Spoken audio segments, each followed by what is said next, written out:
जमाल नकवी ने लिखा है कि हर सदी में किस्सा-ए मंसूर दोहराया गया। सच कहा जिसने उसे सूली पे लटकाया गया।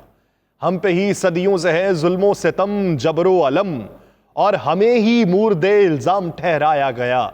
हर जमाने में मिलेगा एक सदाकत का नकीब, हर जमाने में उसे ही तौक पहनाया गया।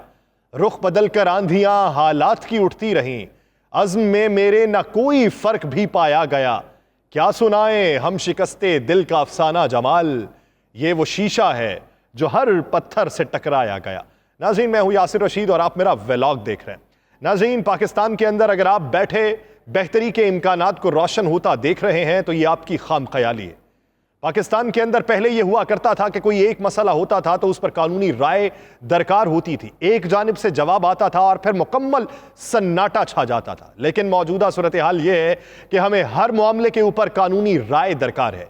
एक जानिब से कानूनी राय आती है तो उसमें बेशुमार सुकम फिर बयान कर दिए जाते हैं और बिलाखिर हमें यह सोचने पर मजबूर कर दिया जाता है कि कौन सा तबका ठीक है और कौन सा तबका गलत है। मौजूदा सूरत हाल में सदर ममलिकत ने बिल आइन के आर्टिकल 75(1)(b) के तहत पार्लियामान को वापस भिजवा दिया है।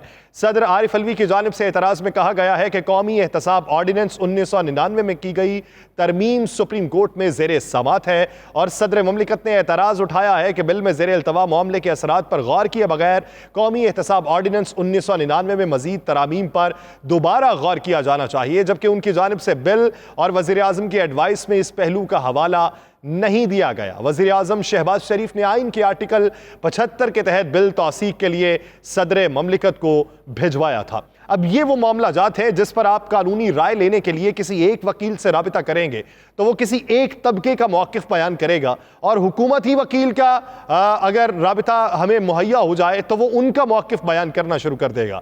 अब सुप्रीम कोर्ट के मामले के ऊपर सुप्रीम कोर्ट और पार्लियामेंट के दरमियान जो चपकलिश जारी है, इस पर मुख्तलिफ बार्स, अगर लाहौर हाई कोर्ट बार ले लें, पेशावर हाई कोर्ट बार ले लें या दीगर बार्स ले लें, तो वो सुप्रीम कोर्ट के साथ खड़ी दिखाई देती हैं। अब कोई ऐसे धड़े भी हैं जो पार्लियामेंट के साथ खड़े दिखाई दे रहे हैं, जो सुप्रीम कोर्ट के जजेस साहिबान के मुखालिफ दिखाई देते हैं या उनके अहकामात या उनके ऑर्डर्स के मुखालिफ दिखाई देते हैं। बलूचिस्तान बार ने भी ऐलान कर दिया, उसके अलावा पाकिस्तान बार ने भी ऐलान कर दिया। पाकिस्तान के अंदर इस वक्त जो हब्स का माहौल पैदा हो चुका है, इसमें एक आम इंतखाबात के लिए जो लोगों का बैठना था और जो मुज़ाकरात का अमल था वही खुशगवार हवा का झोंका साबित हो सकता था। लेकिन उसी के दौरान सूरत हाल इस नहज तक आन पहुंची है कि पंजाब के अंदर कार्रवाइयों में तेजी लाने का फैसला कर लिया गया। पंजाब के अंदर साबिक वज़ीर आला के घर का मुहासरा किया गया, साबिक वज़ीर आला के घर को तोड़ फोड़ का निशाना बनाया गया, वहां से 20 अफराद को गिरफ्तार किया गया। और जब यह भी बात बावर करवाने की कोशिश की गई कि हम हाई कोर्ट से जमानत ले चुके हैं तो उनकी उस बात को नहीं माना गया।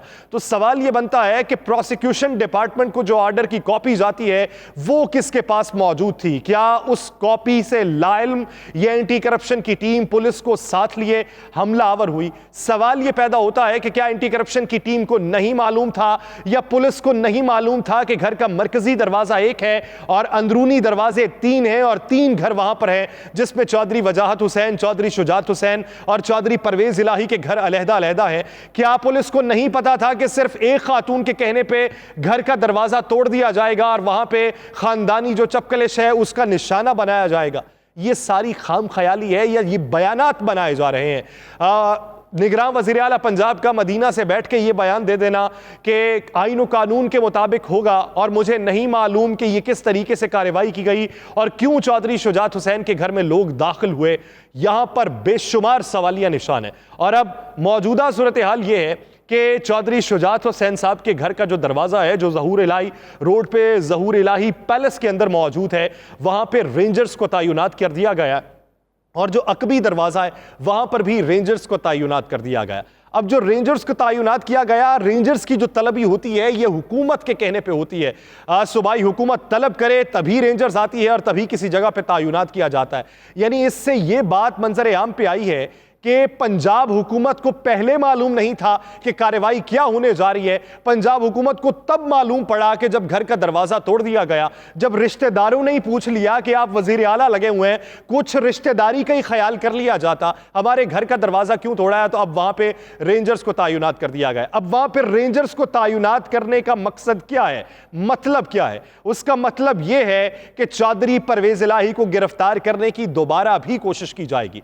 आज एंटी करप्शन ने यह बात की है कि उस मुकदमे में जिसमें चौधरी परवेज इलाही 6 मई तक जमानत करवा चुके हैं, तो उस मुकदमे में गिरफ्तार करने के लिए दोबारा टीम नहीं जाएगी। लेकिन उसके बिल्कुल मध्य मुकाबिल एक और मुकदमा दर्ज कर दिया गया। साबिक जो जीटी रोड थी, पुरानी जीटी रोड, उसकी तामीर हुई थी 10 अरब रुपए की। वो 10 अरब का जो प्रोजेक्ट था, उसमें एक मुकदमा दर्ज किया गया है कि 2 अरब रुपए किकबैक्स की सूरत में साबिक वज़ीर आला चौधरी परवेज इलाही ने वसूल किए। अब वो मुकदमा जो दर्ज हुआ है, उसमें फिर से गिरफ्तारी की कोशिश की जाएगी। जो मुकदमा कार्य सरकार में मुदाखलत के हवाले से दर्ज किया गया, सवाल ये पैदा होता है, मनाजिर तो मौजूद है कि पानी अंदर से फेंका गया है, मनाजिर तो मौजूद है कि अंदर से पथराव किया गया, रोकने की कोशिश की गई। वो पेट्रोल बम किसने फेंका था जिससे बाहर सड़क के ऊपर आग लगी? उस वक्त कैमरे जो थे उन्हें वहां से क्यों हटाया गया? ये एक बुनियादी सवाल है कि घर के अंदर जब आप दाखिल हो रहे थे, तब आप मीडिया की टीम को साथ लेके दाखिल हो रहे हैं, और तब आपने मीडिया की टीम को पीछे हटाने की कोशिश की लेकिन नहीं हटे, और तब आपने इतनी कमाल जुर्रत का मुजाहिरा वो कौन से एहलकारों ने कर दिया कि सीधे थप्पड़ रसीद किए गए, और यह भी जानते बूझते हुए कि कैमरे की आंख आपके इस सारे मनाजिर को कैद कर रही है। बेशुमार सवालात हैं। वफाकी वजीर खजाना इसहाक डार ने पाकिस्तान तहरीक इंसाफ से जो राबिता किया, उसमें लाइल्मी का इजहार किया, और वजीर खजाना इसहाक डार ने यह भी कहा कि हमें तशवीश है, और आपकी जो तशवीश है यह हम आला हुकाम तक पहुंचाएंगे। ये बेशुमार सवालिया निशानात हैं। लेकिन इस सारे मामले के ऊपर जो साबिक मुशीर हैं वज़ीर आला पंजाब अताउल्लाह विर्क, उनसे बातचीत जब मैंने की तो उनका यह मानना है कि ये मॉडल टाउन तर्ज का एक और सानेहा रूनमा करना चाहते थे। ये गिरफ्तारी की गर्ज से नहीं आए थे। अगर इन्होंने गिरफ्तार करना ही होता, गिरफ्तारी ही मकसद होता, तो हाई कोर्ट के अहाते से भी गिरफ्तार किया जा सकता था। गिरफ्तारी ही मकसद होता तो दिन भर चौधरी परवेज इलाही के मामूलात कुछ और होते हैं, वो मेल मुलाकातों के लिए जाते हैं, कहीं और पर भी गिरफ्तारी को मुमकिन बनाया जा सकता था। लेकिन ये गिरफ्तारी के मकसद से नहीं आए थे। ये सानेहा मॉडल टाउन तर्ज का एक और ड्रामा रचाना चाहते थे, लेकिन वहां पे मीडिया की मौजूदगी और कारकुनान के पहुंचने के बायस उस प्रोपेगंडे या उस प्लान के ऊपर ये अमल दरामद नहीं कर सके, और खुदा ने हमें एक बड़े सानेहे से बचाया है। ये उनका क्लेम है, और वो ये भी समझते हैं कि ये आने वाले दिनों में फिर ऐसा प्लान करने जा रहे हैं। लेकिन सवाल ये है कि वफाकी हुकूमत भी इसमें मुलव्वस नहीं है, पंजाब हुकूमत भी मुलव्वस नहीं है, तो ये किसकी ईमा के ऊपर ये ऑपरेशंस हो रहे हैं, किसकी ईमा के ऊपर ये तमाम प्लान किया जा रहा है? अली मोहम्मद खान जो सीनियर रहनुमा है पाकिस्तान तहरीक इंसाफ के, उन्होंने ये कहा कि मैंने भी खान साहब तक ये पैगाम पहुंचाया कि ये हमें उस नहज तक लाना चाहते हैं, उस नैरेटिव तक लाना चाहते हैं कि हम खुद जवाब दे दें कि हम मुज़ाकरात के अमल का हिस्सा नहीं बनेंगे। इस वजह से हमें मुज़ाकरात के अमल का हिस्सा बनना चाहिए। लेकिन दूसरी तरफ प्लान कुछ और भी है। तहरीक का अगर आप आगाज़ करेंगे तो तहरीक के आगाज़ से आपको क्या लगता है वफाकी हुकूमत को कोई मौका नहीं मिलेगा? आज ख्वाजा आसिफ साहब ने तो बबांगे दोहल कह दिया कि करें तहरीक का आगाज़, हम भी चाहते हैं मुज़ाकरात कामयाब ना हो, आपकी तहरीक के आगाज़ से हमें भी मवाद मिल जाएगा और बहाना मिल जाएगा कि इन्हीं की वजह से हमने मुज़ाकरात से बाइकआउट किया या मुज़ाकरात कामयाब नहीं हो सके। एहसन इकबाल साहब ने कहा कि इमरान खान का मौक़िफ़ सुबह कुछ और शाम को कुछ और होता है।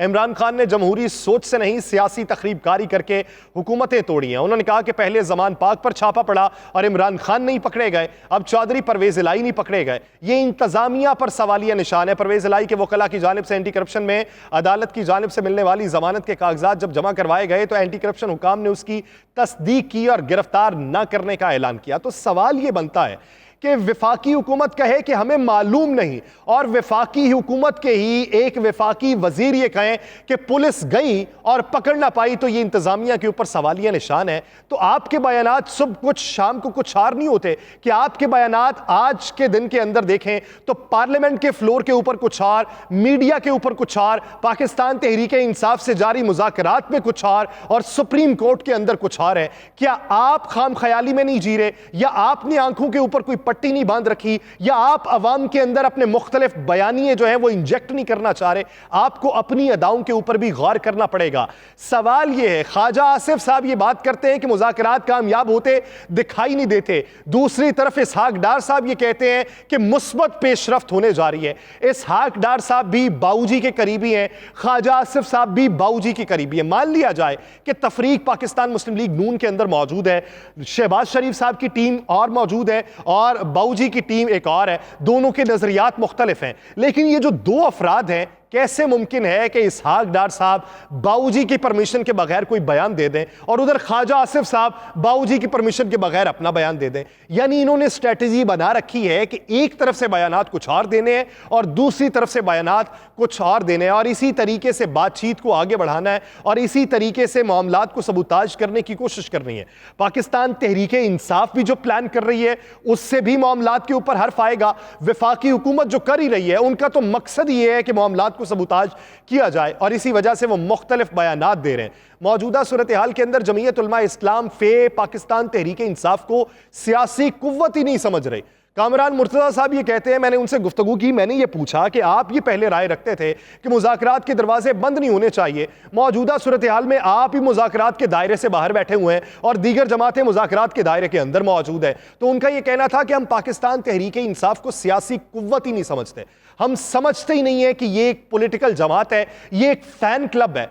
तो सवाल ये पैदा होता है कि अगर फैन क्लब है तो फैन क्लब को इतनी बड़ी तादाद में वोट कैसे मिल जाता है? सिर्फ फैन क्लब के नाम पे ही करोड़ों की ये टिकट्स क्यों बिक रही हैं, जिस पे पाकिस्तान तहरीक इंसाफ को हजीमत का भी सामना करना पड़ रहा है और तनकीद का भी सामना करना पड़ रहा है? पैगाम लंदन से ये आया है कि मुख्तलिफ बयानात रखिए और उन्हीं मुख्तलिफ बयानात के नताइज जो हैं वो मुज़ाकरात के ऊपर असरअंदाज करने की कोशिश कीजिए और इसी वजह से आप आगे बढ़ सकते हैं। लेकिन पाकिस्तान पीपल्स पार्टी जो है वो एक पैरेलल हिकमत अमली के जरिए आगे बढ़ रही है। पाकिस्तान पीपल्स पार्टी लाहौर के अंदर अपनी पोजीशन को मजबूत करने के चक्कर में है, जनूबी पंजाब में पोजीशन मजबूत करने के चक्कर में है।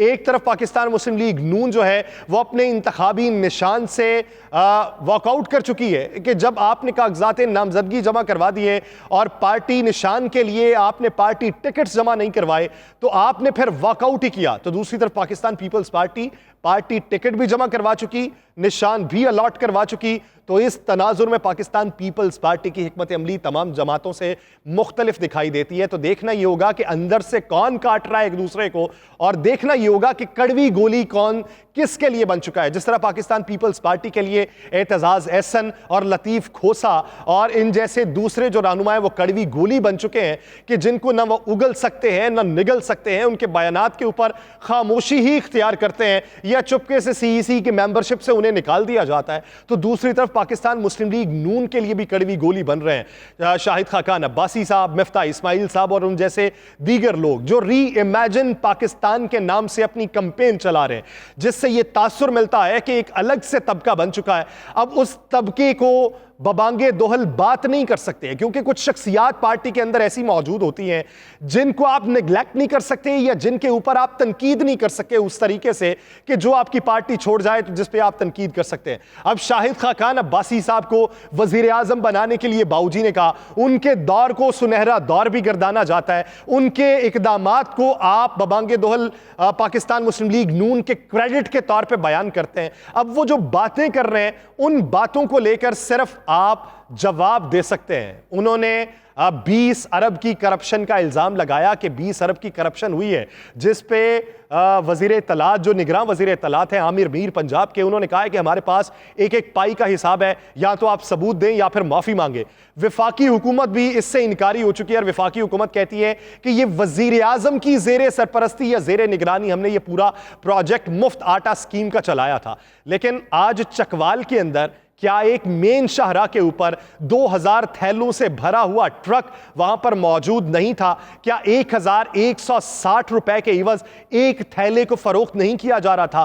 क्या वहां पर असिस्टेंट कमिश्नर और माल खाने का एक नुमाइंदा मौजूद नहीं था? क्या वो ये बात नहीं कर रहे थे कि हम उन्हीं की इजाजत से ये तकसीम कर रहे हैं या बेच रहे हैं? सवाल ये पैदा होता है कि मुफ्त आटे की तकसीम के हवाले से जो कोटा मुख्तस किया गया था वो रमजान में वो खत्म क्यों नहीं हुआ? वो अभी तक कहां पे छुपा के रखा गया था? तो ये जो बातें मंजर-ए-आम पे आ रही हैं, इस पे आपको खुद एहतसाबी की तरफ भी माइल होना होगा और यही पाकिस्तान मुस्लिम लीग नून के लिए एक बड़ा डेंट भी साबित हो सकते हैं। अब ना तो उन्हें पार्टी से निकाला जा सकता है, ना उनको हदफे तनकीद का निशाना बनाया जा सकता है। अब खामोशी के साथ या सिर्फ एक मजम्मती बयान या सिर्फ एक जवाबी बयान के तौर पर ही हिकमत अमली को आगे बढ़ाया जाएगा। लेकिन मौजूदा सूरत हाल में पंजाब के अंदर इंतखाबात होते दिखाई नहीं दे रहे। पंजाब में बैलेट पेपर्स की छपाई मुमकिन नहीं हो सकी। इसी वजह से पाकिस्तान तहरीक इंसाफ अपनी कैंपेन चलाना चाहती है, एक तहरीक का आगाज करना चाहती है, लेकिन दूसरी तरफ बड़े नामों को गिरफ्तार करने की भी कोशिश की जाएगी। खैबर पख्तूनख्वा में गिरफ्तारियों को तेज किया जाएगा। मेन लीडरशिप जिनमें मुराद सईद साहब का नाम मंजर आम पे आ रहा है, उनको गिरफ्तार करने की कोशिश की जाएगी। पंजाब के अंदर गिरफ्तारियों को तेज करने की कोशिश की जाएगी। यही अमल हुआ तो सब्र का इम्तिहान लिया जा रहा है पाकिस्तान तहरीक इंसाफ का कि पाकिस्तान तहरीक इंसाफ कब तक सब्र के दामन को अपने हाथों में थामे रखती है। लेकिन दिखाई नहीं देता कि पाकिस्तान तहरीक इंसाफ इस पे बहुत देर तक सब्र कर सके। चौधरी परवेज इलाही साहब जो हैं, उनके मामले के ऊपर तो सब्र किया जा सकता है, लेकिन दीगर बहुत से अफराद ऐसे हैं कि जिनके मामले के ऊपर पाकिस्तान तहरीक इंसाफ सब्र नहीं करेगी। मौजूदा मुआशी सूरत हाल यह है कि अप्रैल 2023 के लिए अफरात ज़र 36% से 38% की हद में रहने की तवक्को है। दिसंबर 1973 में पाकिस्तान की महंगाई की सबसे ज्यादा शरह 37.8% रिकॉर्ड की गई थी, जिसे महंगाई की हालिया लहर ने जल्द ही पीछे छोड़ दिया। गुज़श्ता माह महंगाई की शरह 35.4% थी। आने वाले दिनों के अंदर महंगाई की मजमूई शरह मजीद बढ़ जाएगी। मैं 2 हफ्तों पहले कह रहा था कि पाकिस्तान के अंदर जो 24 मिलियन बच्चे हैं वो स्कूल जाने से कासिर हैं, और फिर आपके वजीर तालीम कल पार्लियामेंट के फ्लोर के ऊपर बैठे ये बात कर रहे थे कि पाकिस्तान में इतनी ही तादाद में बच्चे स्कूलों में नहीं जा रहे, और 70% जो बच्चे हैं, 70 लाख के करीब, वो सिर्फ इस्लामाबाद के हिसार में स्कूल में नहीं जाते, तो उन्हें भी स्कूल में पहुंचाने की कोशिश की जाएगी। आने वाले दिनों के अंदर न मुआशी मंजरनामा बेहतर है, न सियासी मंजरनामा बेहतर है, न आपका कानूनी मंजरनामा बेहतर है, न मुज़ाकरात की तकमील के मराहिल तय करने की आप मोहलत दे रहे हैं। तो पाकिस्तान में बेहतरी का इम्कान रोशन कौन करेगा? ये रोशन जब आवाम करने के लिए निकले तो आपके लिए मुश्किल पैदा हो जाएगी। मुझे दीजिए इजाज़त। अल्लाह ने के बाद।